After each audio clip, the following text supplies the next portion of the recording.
I woke up one morning and realized I'd become a stranger in my own marriage.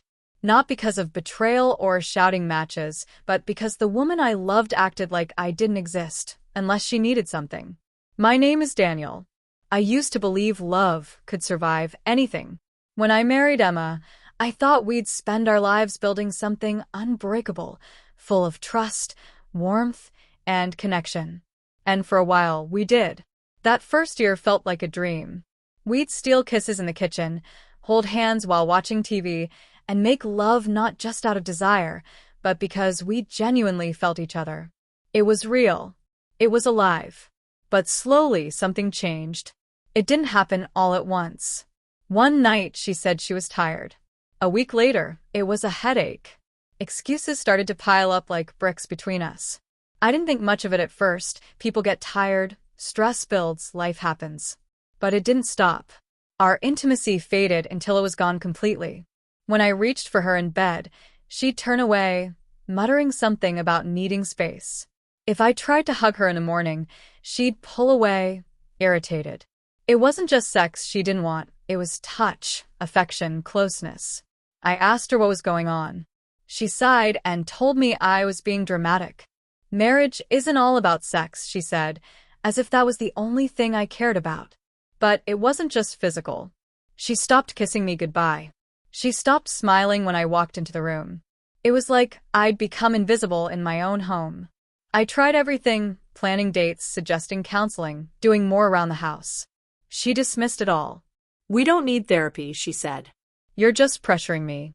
That word, pressure, became her armor. Eventually, I started to wonder if it was me. Maybe I wasn't attractive anymore. Maybe I'd done something wrong.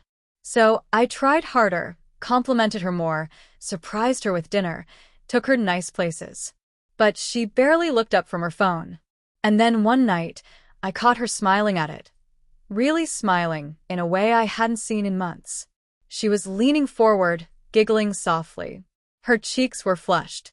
I asked, "Who are you talking to?" She locked the screen instantly. "None of your business," she snapped. The woman who once told me everything suddenly treated me like a stranger. My chest tightened. I didn't know if there was someone else, but it didn't even matter. She was already giving her heart to something or someone that wasn't me.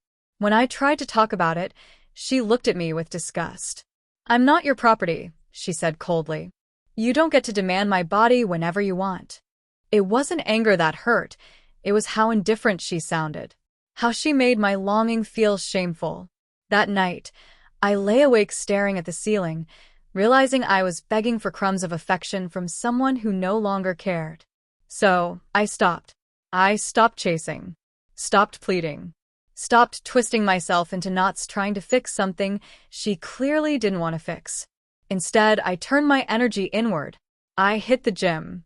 Reconnected with friends. Stayed late at work just to avoid the silence waiting at home. I stopped cooking for both of us. Stopped folding her laundry. Stopped trying to make a home out of a house that no longer felt like one. And then something unexpected happened, she noticed. It started small.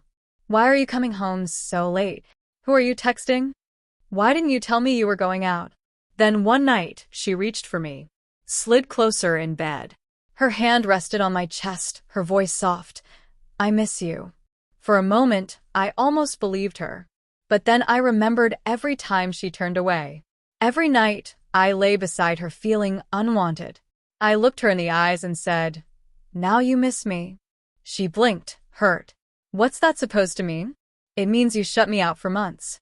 And now that I've stopped trying, you suddenly care?" She didn't respond. The silence said everything. The next day, she tried to apologize. But her words felt hollow, like they were meant to erase everything overnight.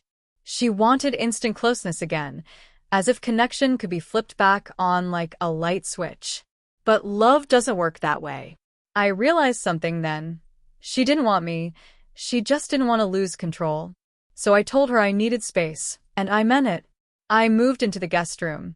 A week later, I moved out completely. Soon after, I filed for divorce. She cried, shouted that I was abandoning her, that vows meant staying no matter what. But vows are a two-way promise. You can't keep rejecting love and expect loyalty to stay untouched. The hardest part was blocking her number. But silence was kinder than the constant ache of being invisible.